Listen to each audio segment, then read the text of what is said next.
السلام عليكم ورحمة الله وبركاته. ازيكم يا حبايبي، عاملين ايه؟ النهاردة هنكمل باقي السلسلة بتاعتنا، واحنا النهاردة عندنا حرف الب. هنكتبه ازاي؟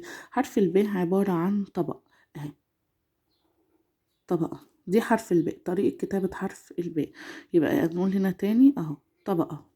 دي طريقة كتابة حرف الباء، تمام كده؟ طيب ماشي. أنا عندي حرف الباء ده بيمر بثلاث مراحل.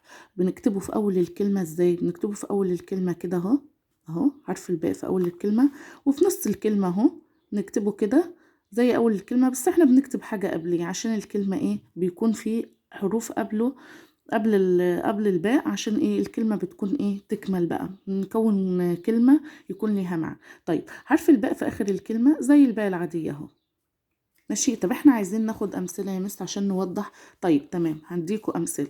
زي مثلا لما اجي اقول كده ايه؟ الب في اول الكلمه، زي ما اجي اقول ايه؟ بطه، بطه. ماشي، يبقى الب في اول الكلمه بطه. طيب الب في نص الكلمه يا مس، ممكن تدينا امثله؟ ماشي، ناخد امثله. حقيبه،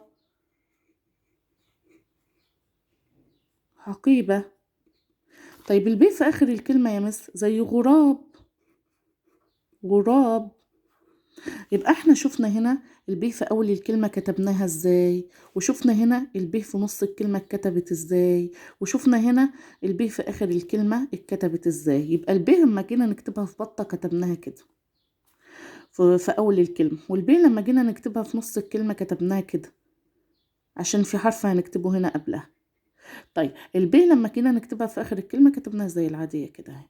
تمام. طيب يلا عشان نبقى شطورين نفكر اكتر، انا سامع حد بيفكر معايا. طب تيجي ناخد كمان كلمة الب في اول الكلمة، زي مثلا لما اجي اقول برق، برق اهي، برق.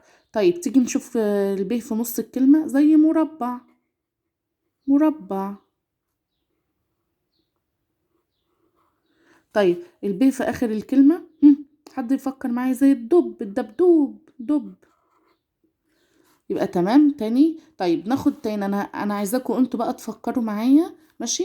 احنا خدنا الب في اول الكلمة، والب في نص الكلمة، والب في اخر الكلمة. ها، نقول امثلة تانية. يلا نقول امثلة تانية عشان نوضح المعلومة. زي ما اجي اقول ايه؟ البيتزا. طبعا احنا كلنا بنحب البيتزا في اول الكلمة اهي، بيتزا، بيتزا. طيب في نص الكلمة يمس الطبق، الطبق اللي احنا بناكل فيه، طبق.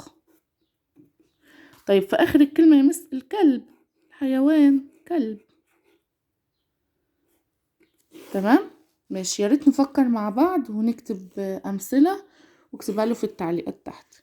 يلا باي باي.